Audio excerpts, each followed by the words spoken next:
Right. It hits you in the heart and in the pocketbook. It's not just gas. If you've been to the grocery store lately, you know inflation is hitting us hard. It's worse right now than any time in the past 40 years. And to help us deal with the inflation we encounter on a daily basis is local financial professional Brian Levy from BML Wealth Management.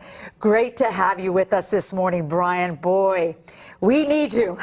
We have a lot of questions. First off, let's start with the basics. What do we know? What do we need to know about the rate of inflation right now?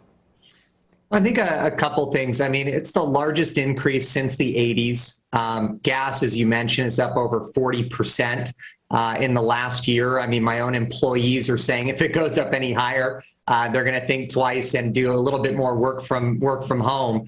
And really, the only things that didn't go up so far are healthcare and education, and those typically lag. So people are definitely feeling it.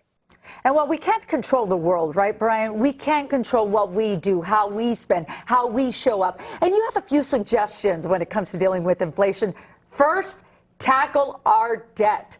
Tell us how we can do that. Absolutely. As a retirement planner, unfortunately, a lot of people do have debt, and we have to take a look at that. So the first thing there when it comes to debt is first take inventory, figure out how much you have. How much have you accumulated over the pandemic? And really there's two rules of thumb or two theories of how to pay off that debt.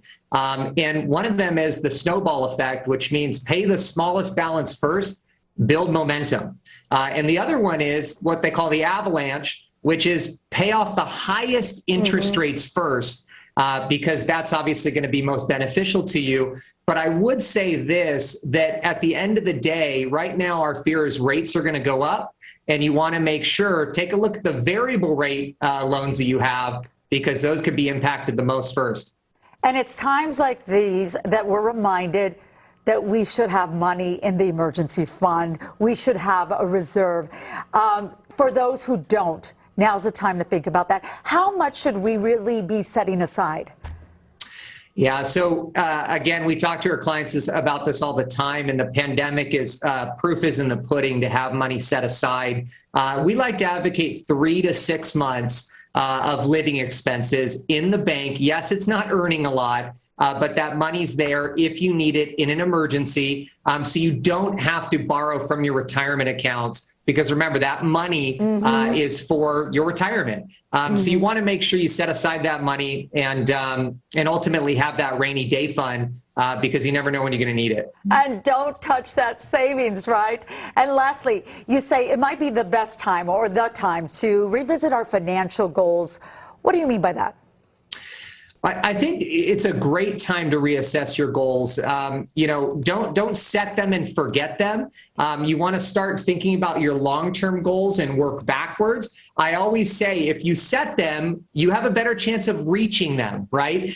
You want to invest. Right now, a lot of people's fear is that the markets are going down because of Russia and Ukraine and geopolitical issues. But the reality is now is a great time to continue to add while prices are lower, invest in stocks. And we always advocate deferring as much of your salary as possible, 10 to 15% if you can. A lot of people do less than that.